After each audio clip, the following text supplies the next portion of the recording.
One, two, three. How you doing, guys? Here is you at 69 USD SMG, and today we'll review 50 euro smart spin player Ash Blossom playing Winamax Expressos. Yeah, let's see what's going on, where we could find improvements in his games, where could we find improvements in his thought process. Yeah, let's start. Hey Stuart, so there is the live play that we were talking about. This is a new team, by the way, that I've just bought and hope it fits you well. So let's jump into it. Queen Knight, this is a regular, pretty tight, and this is also a regular. So if this is a tight regular, then Queen Nine suited, it's a bottom three-bet shoving range, right? I think if we had Queen Eight suited, we would instantly fold. So when you think about it, the difference between Queen Eight, which is an instant fold, and Queen Nine, which is a bottom of three-bet shoving range, means that the EV of three-bet shoving range is around break even. So if we add to it that the bottom is tight, that's how you describe him. So most likely he might be opening even slightly tighter than the optimal. Then most likely our three-bet shove will be losing. So definitely not worth taking such risk where we put all the chips in the middle for almost break-even results. Regular. Let's just rejump this hand. I don't see my head. Oh, there it is. Okay. I'll start at 2 table probably, and maybe we'll jump into 3. Anyway, this is a hand that we could ISO, but looking at this, I'll just check back. I don't have a lot of sample. This is regs that used to pay 25, and I think he's shot with 50. When it comes to thinking about isolating hands, it's better to do it with hands that have the worst postflop playability. And suited gupper, it's a pretty cool hand.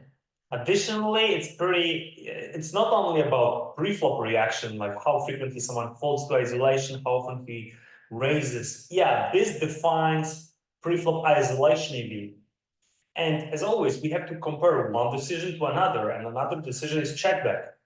So if we check what happens, the guy has one bet, it's pretty low, right? Then fold versus probe and float, pretty high. It means that very often we'll have a chance to check back, see additional turn card for free, or just bet and pick up the pot. So not only pre-flop, but also post-flop. So second decision, we want to check the EV of the second decision. So in that case, checking back. I like to start with a check. We could start betting also, but I expect this guy to be a little bit face up with his hand, so... Right, if he's face up with his low c-bet, then we should just bet the flop, especially that we got some equity, we got a gut shot, we've got medium overcard. So if he just check calls a 6, we have outs. This is a perfect card, but we can bet, even potentially barrel, but we cannot call a delay, even if it was way smaller sizing. So I believe 1BB float on the flop is the decision we should make. So this little square is for tight.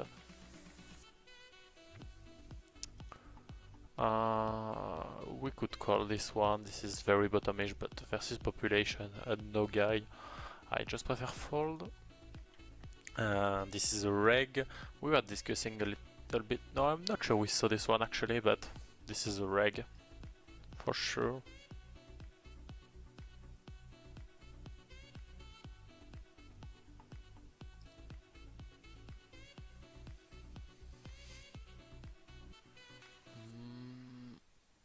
I think I'll just check. No real need to bluff this one. In such case, when we had, it's kind of dry pot, right? Because the guy had 2BB on small blinds, so if we raise pre-flop, he'll be always all in. 5-6 is a break-even open pre-flop, so small blind will almost always complete. But so the problem is that we cannot win the pot without the showdown that frequently as if big blind just flat calls. So I believe in that case, I would elect for folding pre-flop. I think I'll just check, no real need to bluff this one. Yeah, especially in the dry pot. Even if we fold big blind, most likely we lose versus small blind, so the fold equity doesn't exist. Queen 7, I think is an open shove. I wonder if we can do something else. Maybe we can just flip versus this guy. Pretty low isolation, so Exactly, that's the thing. Even open shove would be break-even slightly profitable. It doesn't mean that we have to take it. This guy has pretty low isolation, pretty low 3-bet, pretty high fold versus min raise. Post-flop, he folds versus bets. His float is not so high. His raise is not so high. We have plenty of options to play post-flop. So definitely we don't need to take break-even all-in pre-flop decision, even though it would be profitable. But we want to maximize the win rate. I don't mind it. I like to stack with the check out of position. This is a board that I'm going to check a lot. That's the thing. In poker, very often it's not about what we like or dislike, it's rather about our opponent. And in that case, check would make way more sense if the guy would bet no equity hands. Bet would make sense if the guy would like to raise and put pressure. So we would be, we would have problematic situation where we would need to think about calling or three-betting on the flop. But in such case, if he just folds a lot and he doesn't bet so frequently versus checks, I would definitely elect just for betting. when it comes to the turn, I'm not sure I have to bluff this one. Not that many king x's. We still have queen eye. Why not so many king x's? I think king x's are very frequently checking pre-flop, very frequently checking the flop. And when you think about it, the most frequent high card is a king high, right? The second most frequent is a queen high, then jack high, and so on and so on. Because obviously there's only three deuces, only a three high, right? Four high is only four deuce, four three, and simply number of king highs is always the greatest. And I'm sure there are even some ace highs in big blind's range. There are also better queens in his range.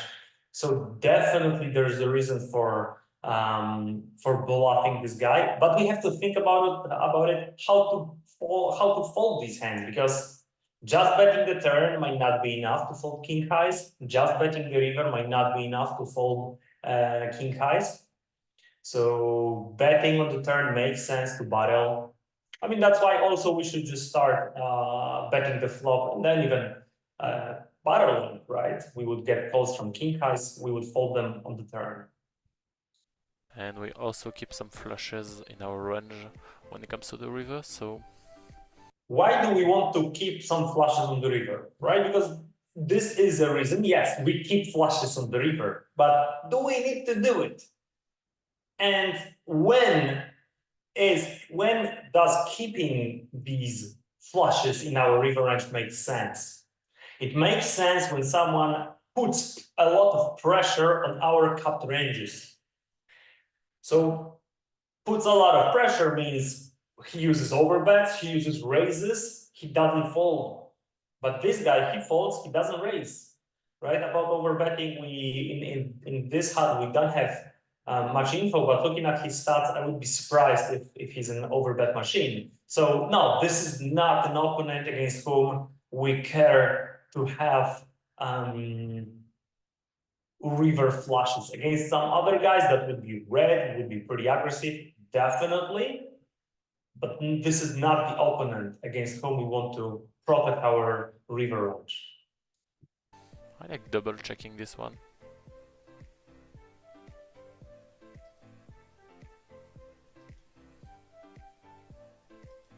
I expect a lot of give up, but this guy could be a little bit crazy sometimes. But yeah, on this run out, I expect my queen eye to be good most of the time. 14 BB. Is it really needed? When jamming King Jack makes sense, because if we jam, we won't ever get a call from a weaker card, and we won't ever fold the worst card. Okay, maybe Ace Deuce Ace 3 offsuit that would fold. But looking at these guys, you know, I mean, small blind probably wouldn't fold Ace 3 Ace Deuce. I'm not sure, but maybe. Min raising, sorry, jamming makes the most sense when our opponents are 3-bet shoving hands which 3-bet shoving hands a bit wider, so we don't want to call their jam. For example, mid-raise their jam, we expect them to have tight range, but it turns out they have balanced 3-bet shoving range. They 3-bet shove some hands like Queen 8 suited, King 8 suited, maybe some suited connectors. But looking at these guys, at their very high fold versus min-raise, very low 3-bet shoves, 3% of 3-bet non-leans, they are not even bluffing. It means that we have easily min-raise with the plan to fold versus 3-bet shove from big blind, because small blind we have odds to call. Also, post-flop, you know, jamming offsuited hands has also this merit that post-flop they have a bit lower equity. And, you know, if someone is actually folding a lot versus bets, not probing, he's not so aggressive, then we over-realize our equity. So looking at these guys, pre-flop min-raise is way better because they 3-bet a little, and also playing post-flop versus big blind is pretty cool. So definitely no need to open shove King Jack suited.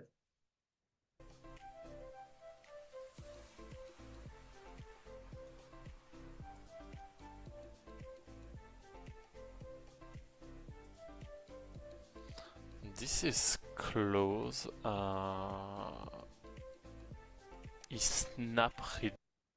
The question, the mental question I often ask myself is, what is the bottom of ace highs small blind would call?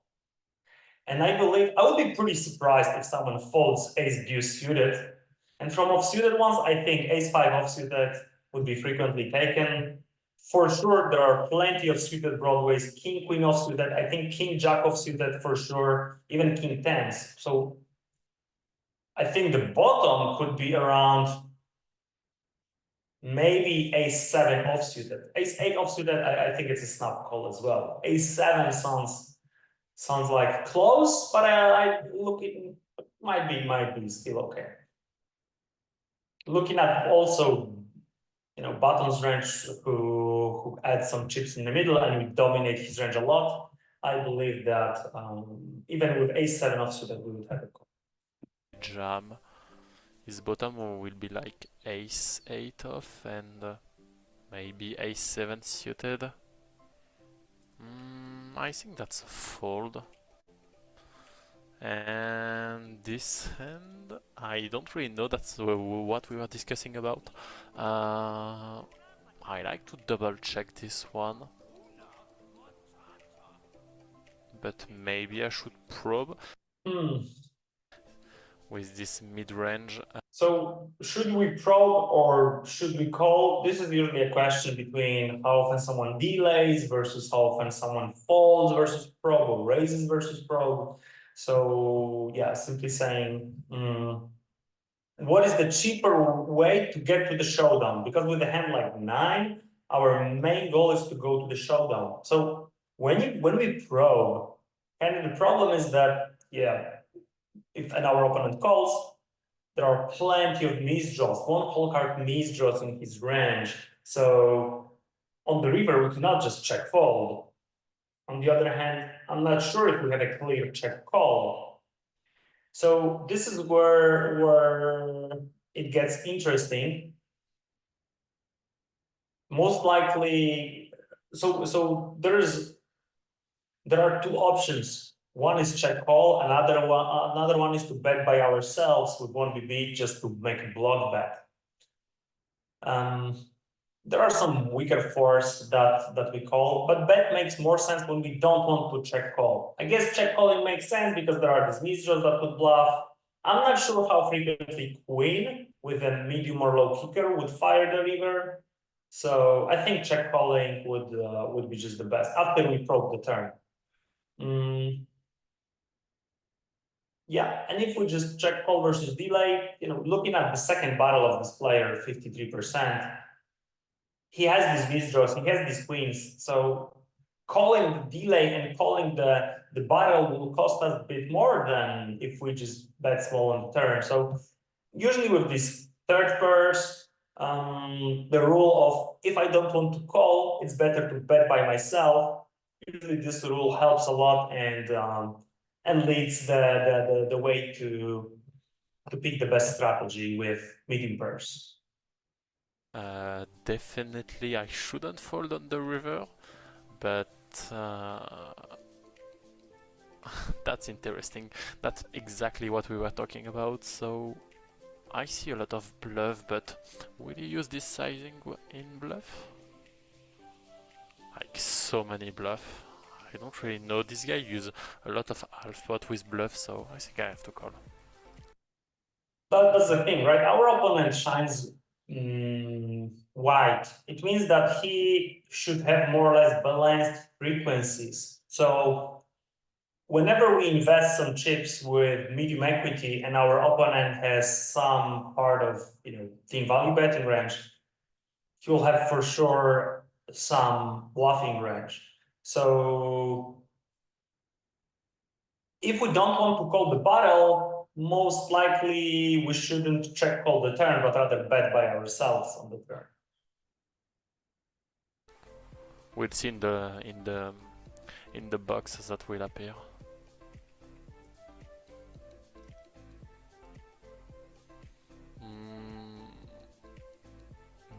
Maybe we can start with a check. I'll just c-bet as a standard. Like right there, this half pot is a little bit bluffy.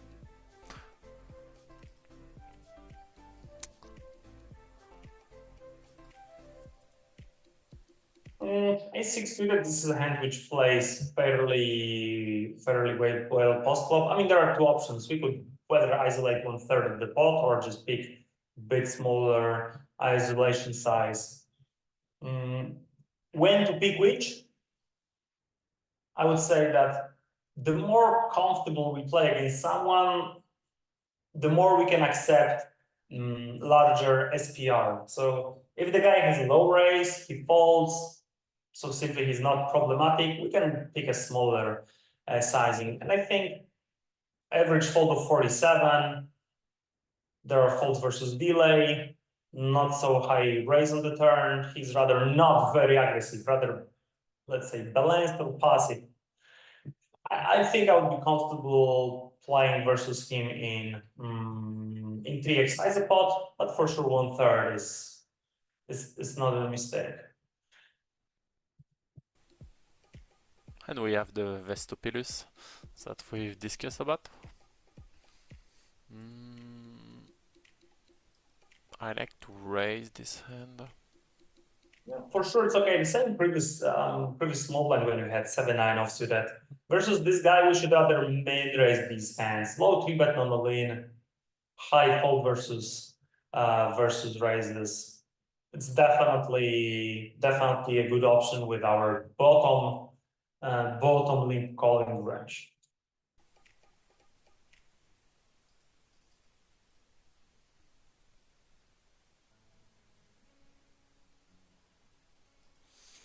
I've noticed that he has a lot of check fold in this situation, and even with small sizing, so I started to use this 1/3 because he gives up a lot on those mid connected board. No need to invest more. That's just something I noticed. Cool. 4-8 offsuited, not necessarily to fold, right? Your opponent isolates only 16%. Post flop is very easy to play, so we can easily play 100% range versus him.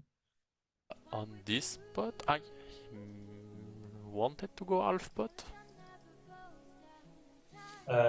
So why did you check if you wanted to go half pot? Still, nines are vulnerable. Small blind easily could have some aces. Small blind easily could call king whatever of hearts. And you know, like, there are lots of cards like 10, jack, queen, king, ace. If you see them on the turn, you're not happy. The same with 5 or 6. So like half of the deck is, or even more, is not so comfortable for us.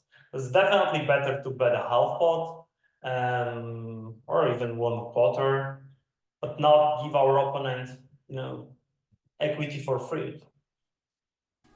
Okay, when it comes to the turn, I think I should bet. Maybe I can double check also, but Yeah, at play I would rather double check because there are no backdoors from the flop, and now we are not afraid of overcards. So I would check, and most likely I would check the river again and just check jam.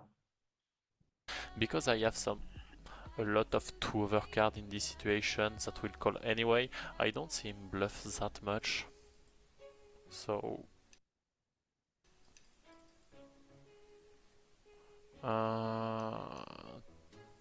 23%, check raise. This is not what we want to see when we have a third pair. It means that our opponent most likely raises plenty of top pairs, plenty of semi bluffs, plenty of backdoor equity cards, maybe even sixes. So no, he has a low pro, so it's a perfect situation for us to check the flop and just delay the turn. I think c-bet is fine. Jack 10-7, like think about it. What cards actually break? We open 2.5 preflop, the guy likes to fold. What are the, hands that don't hit this board? It's almost impossible for big blind not to have some equity. So we want to increase the sizing because, we will just easily get a call from a 10, from a 7, some queen 8s, king 8s, king 7s. I would say that easily 2 BB, 2.5 is definitely our sizing. We are not folding this hand, of course. We have high equity, and with hands like per plus gotcha, the problem is that if we just call and we realize our equity, such as a jack, we won't get value from bottom two pairs. If we hit a 9 or an 8, we won't get value from a better jack. We won't get value from whatever else is in our opponent's range.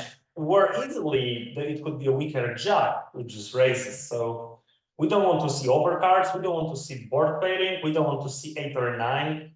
That's just a jump. And even if he has a better card, our gut shot, increases our equity. So that's an easy jump on the flop. We are not so happy, and as played, I think I wouldn't check versus random guy. I mean, he doesn't seem aggressive. He doesn't seem someone. If you check and check, most likely he'll just check back his two pair. He's not going to bet the pair. If you bet the river, not so many air cards in your range. So I would just bet the turn, hope that he will just make a white call with his two pair hands or whatever. Still, there's a flush draw. There might be gut shots with an overcard. I definitely elect don't betting the turn, just not to give him free equity. Maybe we can lead like 2 BB. Yeah. Ha ha ha. I mean, it's pretty problematic river because now if we think about his range, if he had a flop straight, we split with it. If he had a jack, we block it and most likely we won't get a call. But if he had two pair, jack 10, 10, 7, right, we're fucked. So it's a pretty terrible run out. Most likely here we should block bet maybe 2 BB and hope that maybe he will call with his jack. And I guess we should even consider folding versus his river raise.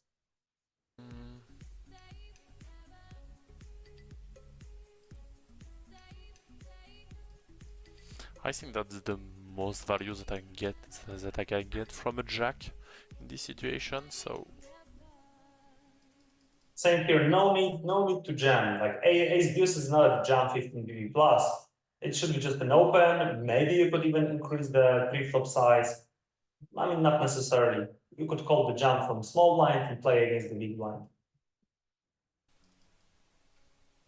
I like this very small bet. Could ISO sometimes. Do we want to ISO 5-8? The guy limps he bets 50%. Delays 27. This is not a guy we want to ISO. Preflop, he folds more or less, nothing particular. 16B plus, pretty high limp raise. No. VPIP 7 to 13, only 81. I don't want to ISO this guy. He plays pretty passively postflop. Most likely he goes to the showdown with too many queen highs. So yeah, there's no need to make light isolations.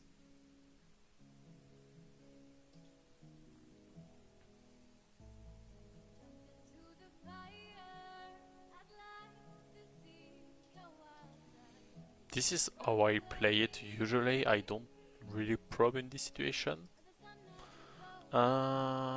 This guy has low delay, I believe. I think I should just fold in this situation because I don't want to call and fold the river. So I think fold is correct. Yeah, that's another. Another option would be just to bet 1BB.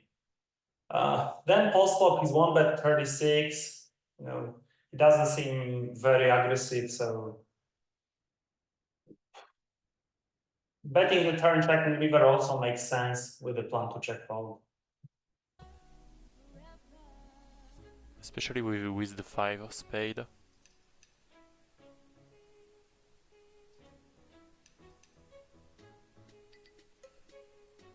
Let's ISO this one. Yes, as I said, we shouldn't really ISO. Okay, pause for the moment. We've got the part 1. Thank you for watching. There are lots of interesting improvements in the game of our hero. So yeah, can't wait for the part number 2.